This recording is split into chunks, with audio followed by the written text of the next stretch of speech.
Hello বন্ধুরা, আজ আমি বানিয়েছিলাম মাখানি চিকেন। প্রথম ক্লিপটা নেওয়া হয়, কড়াইতে সাদা তেল, তাতে 2 চামচ বাটার, 4টে পেঁয়াজ বাটা। পেঁয়াজ হালকা ভাজা হয়ে গেলে তাতে চিকেনটা ঢেলে দিয়ে ওর মধ্যে আদা রসুন পেস্ট দিয়ে পেঁয়াজ রসুনের কাঁচা গন্ধ চলে যাওয়ার পর তাতে ভাজা মশলা দিয়ে দিয়েছিলাম। ভাজা গোটা জিরে, ক্রাশ ধনে গুঁড়ো, গোলমরিচ গুঁড়ো, হলুদ, স্বাদ মতো নুন আর একটু লঙ্কার গুঁড়ো। চিলি ফ্লেক্সটা আমি স্কিপ করে গেছি। তারপর কিছুক্ষণ কষিয়ে নিয়ে ওতে ফেটিয়ে রাখা টক দই দিয়ে দিলাম। 2 মিনিট নাড়িয়ে নিয়ে তাতে জল দিয়ে দেবো। 25 মিনিট রেখে দেবো সেদ্ধ হওয়ার।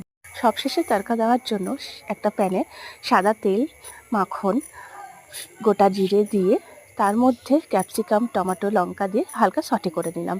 তোমরা আদা দিলে দিতে পারো। 25 মিনিট পর রান্না করা চিকেনে কসুরি মেথি আর গরম মশলা দিয়ে দিলাম। এবার বানিয়ে রাখা তড়কা দিয়ে কিছুক্ষণ নাড়িয়ে নিয়ে নামিয়ে নেব।